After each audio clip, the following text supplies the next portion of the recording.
अस्सलाम वालेकुम, आदाब एंड हेलो डियर स्टूडेंट। चलो रिकॉल करो लास्ट 5 जो एग्जाम्स आपने दिए थे उनमें आपने स्कोर क्या किया था, कितने मार्क्स लाए थे आपने खुद के ही एग्जाम में, कितने स्कोर लाए थे लास्ट 5 एग्जाम्स में। आपको इतना भी याद शायद नहीं होगा। क्यों?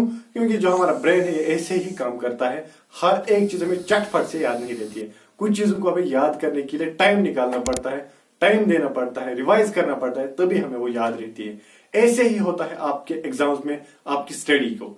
स्टडी में भी क्या करना है आपको, अगर आपको कुछ नए टॉपिक्स पढ़े या जो भी पढ़ा है आपने, अगर आप उनको रिवाइज नहीं करेंगे ना तो हर एक चीज आपको याद नहीं रहने वाली। कुछ चीजें आपको याद रहेंगी, कुछ चीजें आप भूल जाएंगे। अब कैसे हमें याद रहेंगी चीजें? जब हम रिवीजन करेंगे। अब रिवीजन करने के लिए मैं आपको आज बेस्ट टेक्निक्स बताने वाला हूं जिससे आप रिवाइज कर सकते हैं। पहली जो टेक्निक है, पहली स्ट्रेटजी, लॉन्ग टर्म स्ट्रेटजी आप उसको नाम दीजिए। इस स्ट्रेटजी में आपको क्या करना है, पहले याद रखना रिवीजन को कभी डिले नहीं करना। ऐसा मत सोचना कि एक चैप्टर कंप्लीट करूंगा फिर रिवीजन करूंगा, 2 चैप्टर कंप्लीट करूंगा फिर रिवीजन करूंगा। नहीं, जब से आपने पढ़ाई स्टार्ट की तभी से रिवीजन करो। आज पहला लेक्चर दिया तो पहले उसी लेक्चर से रिवीजन करना है आपको। अब आप सोचिए कि रिवाइज कैसे करेंगे हम। रिवाइज करने के लिए आपको क्या करना है, एक्टिव स्टडी करनी है, एक्टिव रिकॉलिंग करनी है। आपने जो पढ़ा, स्टेप स्टडी की या लेक्चर कहीं से पढ़ा, एक्टिवली रिकॉल करो कि आज मैंने क्या पढ़ा था, उसमें हमने क्या पढ़ा था, आगे ऐसे डिस्कस करो। आप खुद से अंदर ही अंदर में आपको क्वेश्चन करना है, खुद से आंसर देना है। या आप ब्रश करते वक्त भी कर सकते हैं, यानी कि कोई अलग टाइम निकालने की जरूरत भी नहीं पड़ेगी आपको, और आपको बहुत इंफॉर्मेशन जो है ना वो स्टोर होती जाएगी माइंड में। इसे हम कहते हैं एक्टिव रिकॉल करना। तो यह है एक्टिव रिकॉलिंग। और क्या कर सकते हैं आप लॉन्ग रन में पढ़ाई के लिए, याद रखने के लिए? आप फ्रेंड्स को पढ़ा सकते हैं, फ्रेंड्स से क्वेश्चन कर सकते हैं, उनको बोले मुझे क्वेश्चन कीजिए और आप उनको आंसर दीजिए। ऐसे क्या हो जाएगा, आपको एक्टिवली रिकॉल हो जाएगा, आप रिकॉल कर पाएंगे कि हमने पढ़ा क्या था।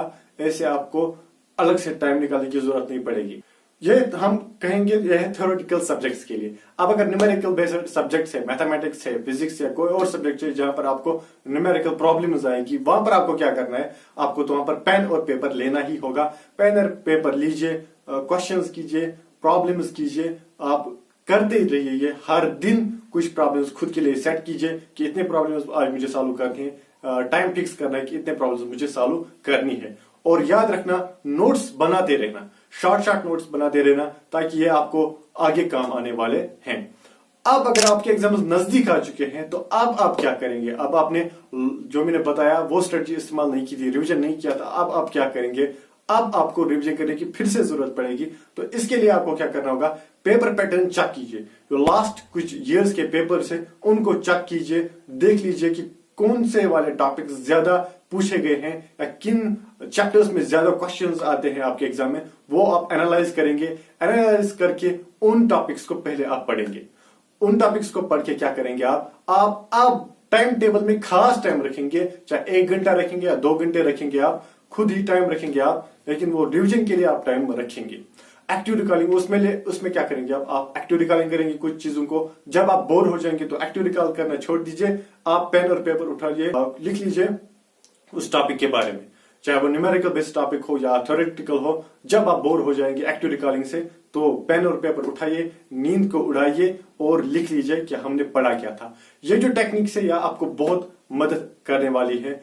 तो वो जो आपने नोट्स पहले बनाए थे उन नोट्स को अब इस्तेमाल करना है। अब बड़े बड़े बुक्स आपको चाटनी नहीं है, बल्कि जो आपने नोट्स बनाए थे ना उन्हीं नोट्स को एग्जाम के टाइम अब देखना है।